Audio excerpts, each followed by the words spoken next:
One thing that you quickly learn as a healer is that you might not always have the most ideal things that you want to create something, but you almost always have something that will work.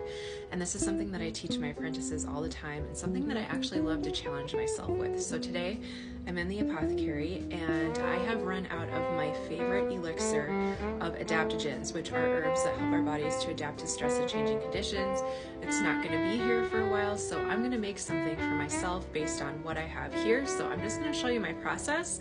You can walk along with me and see sort of how you can put together a tea with what you have and potentiate it and basically make medicine with what you have. So we're going to start with our elixir, which is an adaptogen. It's a little bit woodier plant material, so that means that this tea will need to be steeped longer. And I never measure, I just kind of feel things out intuitively. Because I want adaptogens to form the main part of this tea, they're going to take up the largest volume. Astragalus is another well-known, time-tested herb that is used as an adaptogen. And again, this is a really woody material. So when you use something like this, you might want to break it up a little bit if you're really picky. I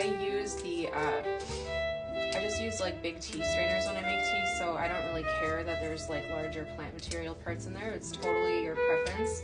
You could even send this through, like an herb grater or grinder. And then I'm also going to add some holy basil, Havana holy basil, and that is another very revered adaptogenic herb. It also smells like heaven. It smells beautiful and floral and very complex. So this tea is already going to have some very earthy components to it. It's going to have some warmth. It's going to have some floral complexity to it. But we're going for medicinal purpose, not necessarily for taste. So I care more about the types of herbs that I'm putting in here and how they're going to work together. Then, because when we need adaptogens, we're usually pretty stressed out, right? So I also want to put in some nervins. So I've got some lobelia here. I'm just going to put a little bit of that.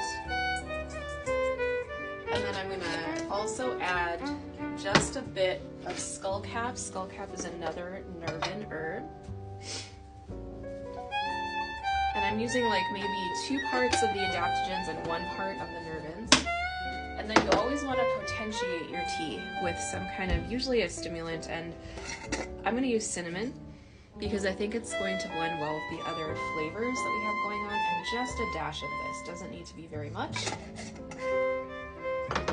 So you just put all that together and you mix it up, and I always like to say put your healing intentions and what you want to accomplish with your tea blend into it as you're mixing it.